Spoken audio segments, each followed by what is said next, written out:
Brooks, starring Eve Arden.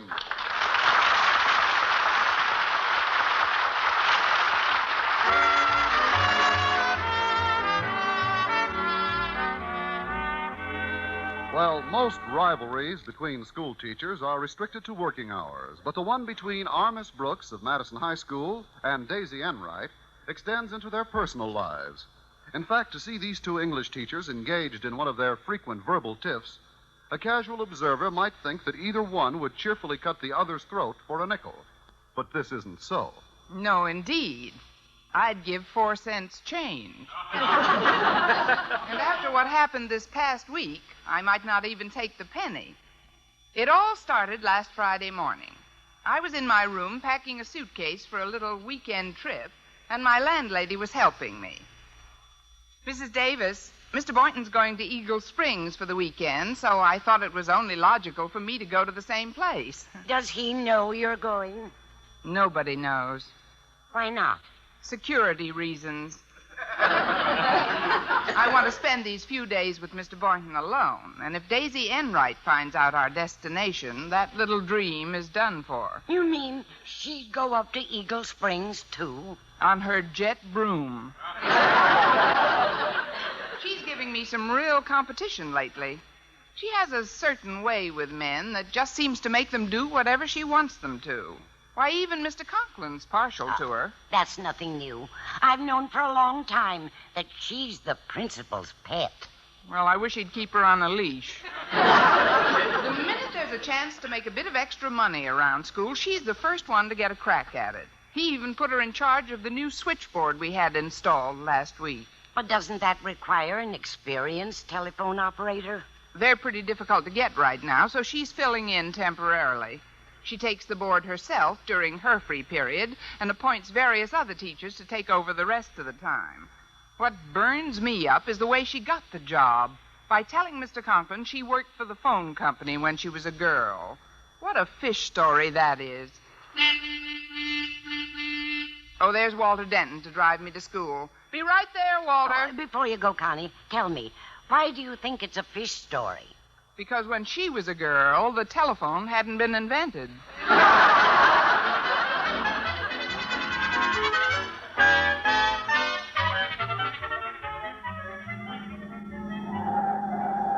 Walter, please. There's no law that says we can't use all 4 tires going around a corner. Now, slow down a little. 1,000 pardons, dear teacher. Now, frankly, I'm barely conscious of the speed with which we are traversing this mundane sphere. It is only the corporeal Walter Denton who is restricted to the confines of this vehicle.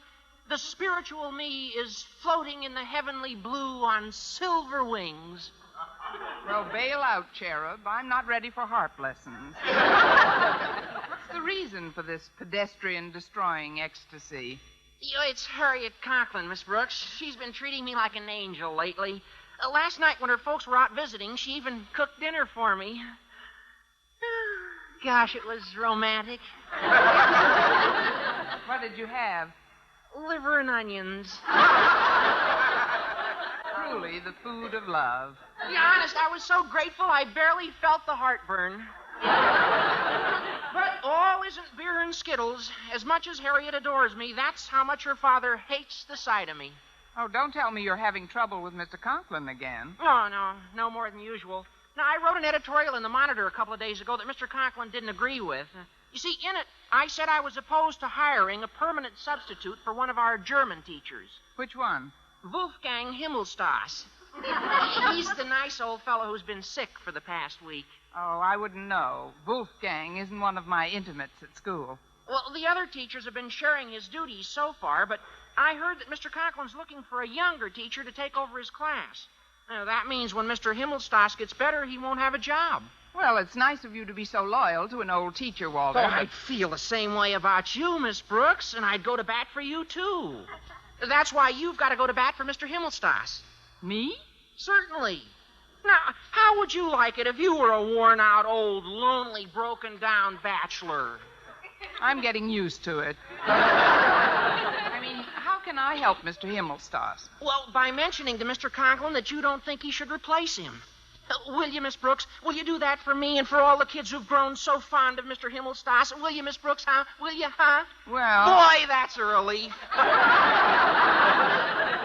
now that you've promised, my mind's at ease. That's one thing about you, boy. Once you make a promise, a guy doesn't have to worry about a thing. He can rest assured that you'll keep your word or die in the attempt. Yes, sir. Huh?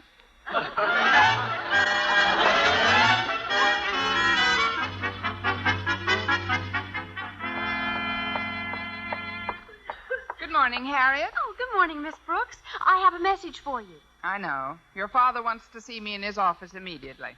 No, Miss Enright wants to see you in the faculty room. This one on your left.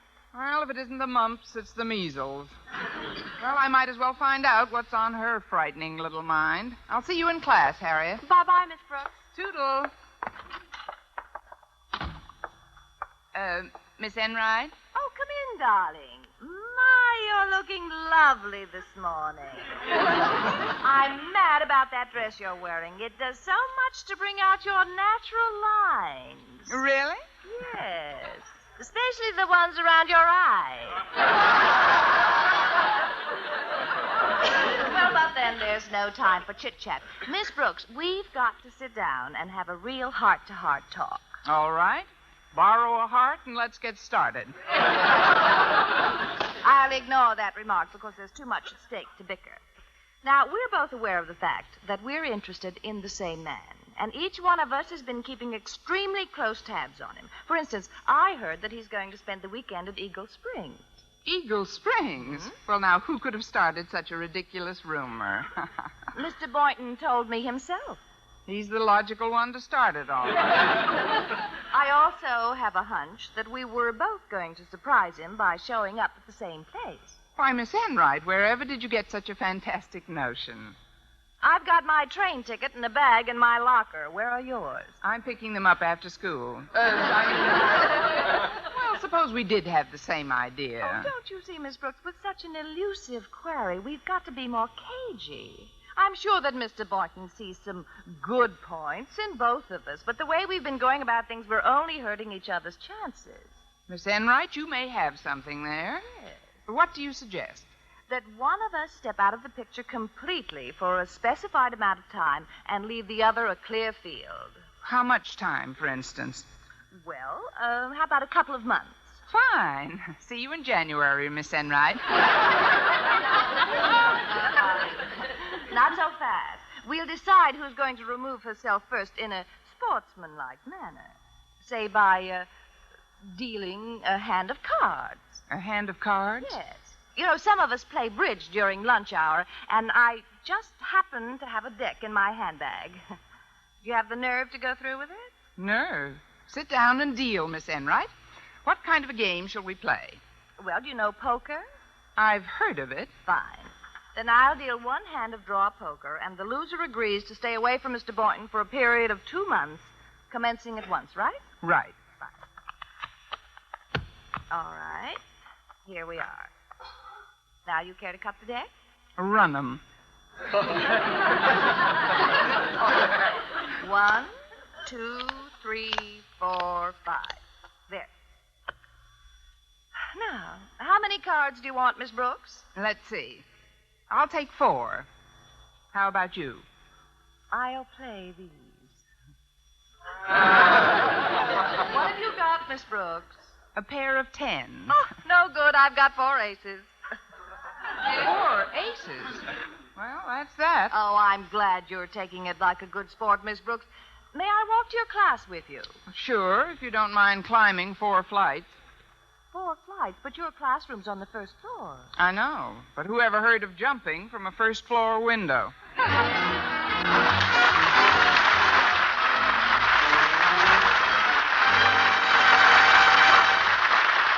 I determined to live up to my bargain with Miss Enright and sever all relations with the bashful biologist. As I approached our usual table in the cafeteria at lunchtime, I resolved to get it over with as quickly and painlessly as possible. Mr. Boynton. Yes? Goodbye. Goodbye. You're going somewhere, Miss Brooks? Yes, out of your life. Goodbye. Well, no, just a moment. What on earth are you talking about? It's just that I got to thinking about our relationship, Mr. Boynton, and I've come to the conclusion that it's best for both of us if we don't see each other for a while. But why, Miss Brooks? How did you come to that conclusion? I know. I did something. When? Oh, no, Mr. Boynton, it's nothing you've done. It's not going to be easy, of course. We've had some memorable times together. Those exciting nights when we strolled through the zoo. Those long walks past the aquarium and those evenings under the stars. Just you and me in the planetarium. But now that I've made my decision, all that seems ages ago. Look, Miss Brooks, I think we should talk this over. I haven't picked up my train ticket to Eagle Springs yet. I was going to phone in my reservation after school, but I don't have to go up there this weekend. Oh, yes, you do, Mr. Boynton. If I'm going to be a good sport, you've got to go. This is goodbye. Please don't make it any harder. If that's the way you really feel about it, I don't suppose... That's the way I feel. Just give me one long, lingering kiss, and I'll go. Kiss? Okay, what's your next best offer? I just thought that since we've always been such good friends, we should part as good friends do. Hmm? Well, I guess I could kiss you goodbye if you want to. I want.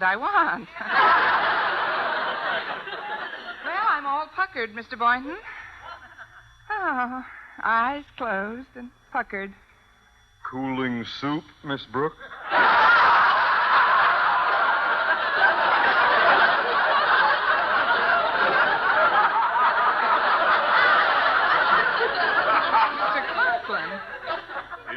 Indeed. If you'll excuse me, sir, I've got to get some sherbet. I said I'd pick it up before it got cold. See you later, Miss Brooks. He's a little nervous today. Miss Brooks, what was the meaning of that hideous osculatory display I was about to witness? I was just saying goodbye to Mr. Boynton, sir. He's going away, and Goodbye? You looked like a sea lion about to play Yankee Doodle on a calliope. The idea of kissing in a public school cafeteria. Is that what the Board of Education pays you for, Miss Brooks? If it is, they haven't been getting their money's worth. Don't be insolent. To think that in one English department I should have two such extremes in teachers as Miss Enright and you. The one alert, calm, efficient. The other an emotional, mooning, lovesick cocker spaniel. Oh, I don't know. Maybe it's just the way her ears flop down that make Miss Enright look at her. You know whom I meant, Miss Brooks. Sometimes I don't know what I'd do without Miss Enright. In addition to her duties as an English teacher, she has recently taken over the operation of our new switchboard. Yes, I know, sir. She's very clever. Plus which, just a few moments ago, she solved another problem for me. She has suggested a teacher to take Mr. Himmelstoss's place. But Mr. Himmelstoss is perfectly capable of taking his own place. I mean, when he gets better, he'll be completely well. That is, everybody's so attached to him, Mr. Conklin, and he's quite old. That's just it. Miss Schmerzenfelder is young. Well, I don't care how you... Miss Schmerzenfelder? I'm phoning her this afternoon to make an appointment. Miss Enright speaks very highly of her. Now, stand aside, please. Your sentimental pleading cannot stay me from my rendezvous with some meatballs. And watch that fraternization, Miss Glad-Eye. Yes, sir. Glad-Eye. I'll bet that Miss Schmerzenfelder walks with a goose step.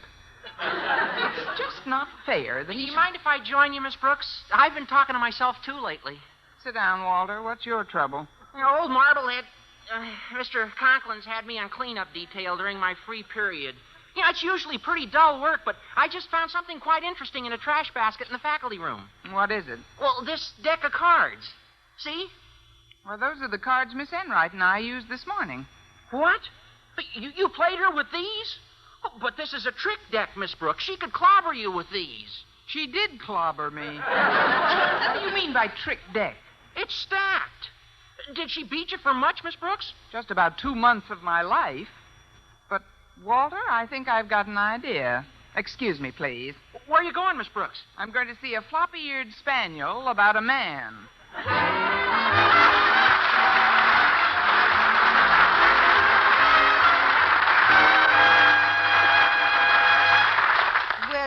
are being a good sport, Miss Brooks. This being my free period, I was about to take over the switchboard myself. Oh, think nothing of it, Miss Enright. I'll be happy to take over for you. I know how rushed you must be, particularly if you want to make that 4:30 train. Oh, yes, it's the only one up to Eagle Springs today. But you're sure you know how to handle a switchboard, Miss Brooks? Miss Enright, I worked on the board of a summer resort for an entire summer when I was in my teens. And you learned everything? On a resort switchboard? That was the summer I grew up. Well, I guess there's no sense in looking a gift horse in the mouth. Figuratively speaking, of course. Oh, that's all right. Slip me the earphones and call me native dancer. Well, very well. I'm off to the country. Remember now, I have quite a reputation for efficiency with Mr. Conklin. Don't you worry about that, Miss Enright. I'll take care of your duties and your reputation. But good.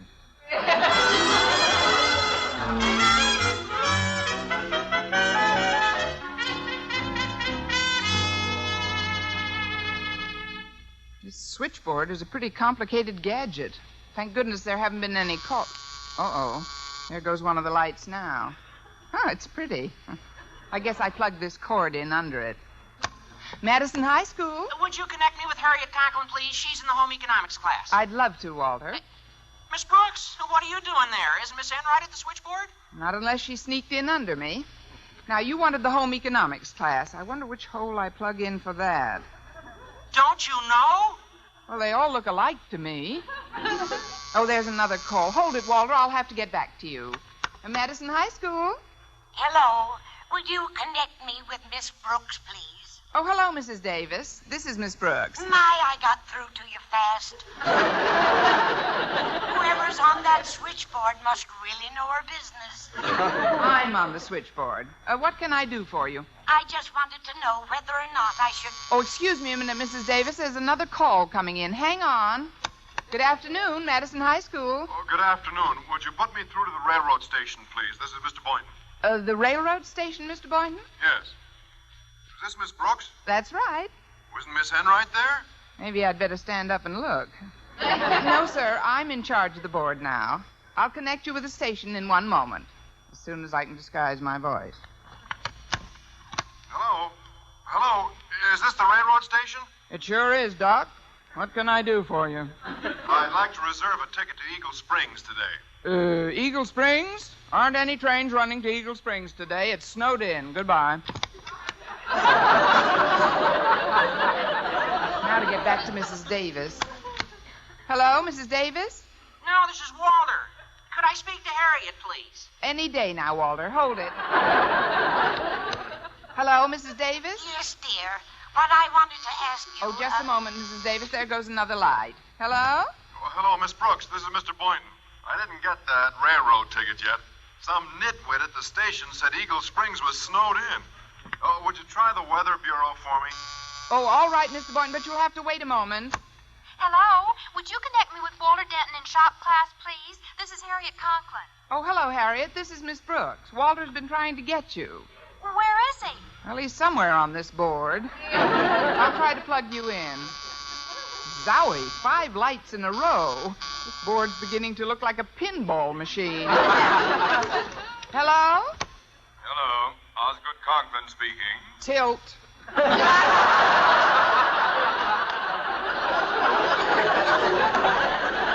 How are you, Mr. Conklin? This is Miss Brooks. On the switchboard? Has Miss Enright taken leave of her senses? No, sir, just of Madison. She's gone away for the weekend, and I'm pitching in. Well, I'm calling Miss Schmerzenfelder. Her number's Maine 8493. Yes, sir, right away. Now, let's see, which hole do I plug for an outside line? I'll try this one. Hello? Hello, Miss Brooks. Could I speak to Harriet, please? Oh, didn't you get her, Walter? No, he didn't get her. But we've been having a delightful conversation, dear. Who's we? Walter, Mrs. Davis, and me, Miss Brooks. Mr. Boynton, too? I must have put you all on the wrong line. Ah, here we are. Confound it, Miss Brooks. Where's my number? Well, Mr. Conklin, fancy meeting you again. I'll get Miss Schmerzenfelder for you right now, sir. If I can do a decent German accent. Oh, here's Miss Schmerzenfelder now, Mr. Conklin. Hello, Miss Schmerzenfelder? Ja, this is Miss Schmerzenfelder. Who is das? Das is Mr.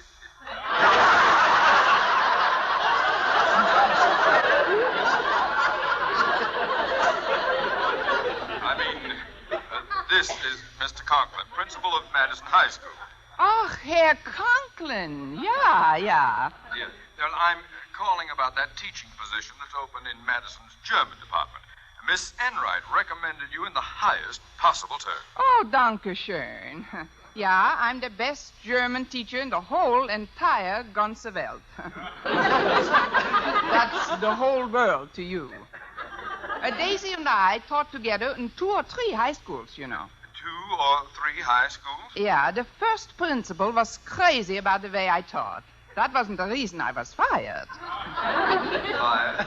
I would still be there if he hadn't found the schnapps in the coat room.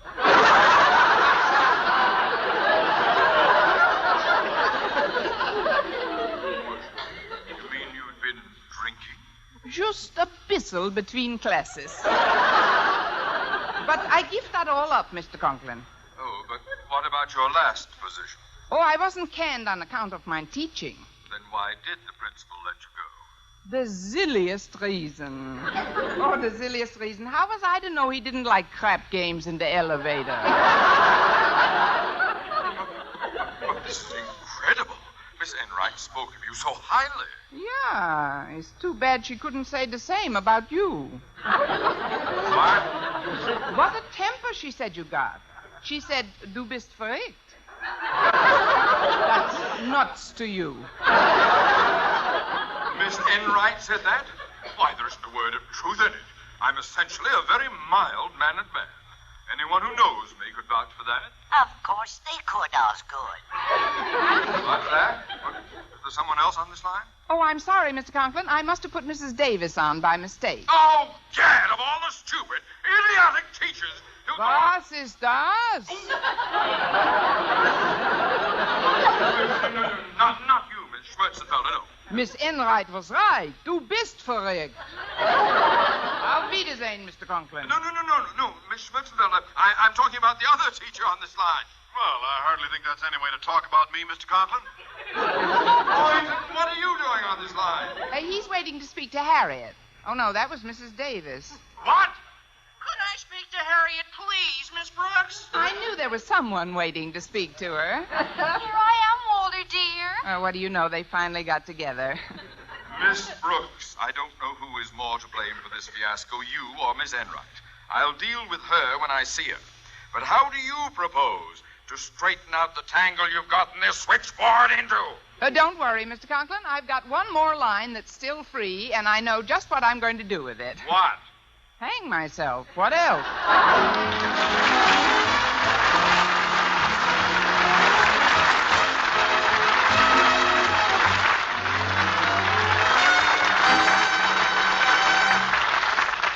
And now here's the star of our show, Eve Arden. Well, we finally got our lines untangled, though I'm still not sure how.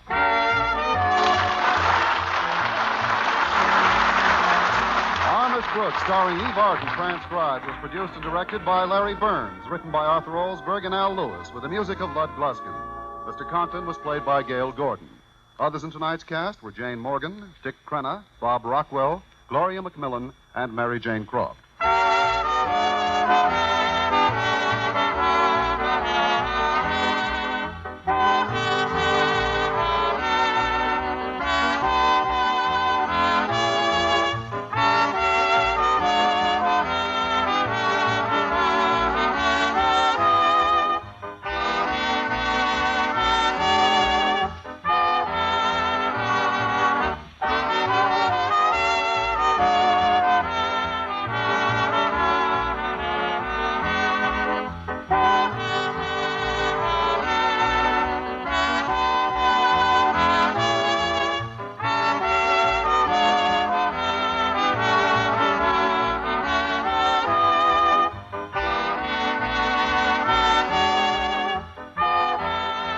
Next week at this same time and over this same station, Eve Arden, in the role of Madison High School's favorite English teacher, Miss Brooks, will again call the student body together.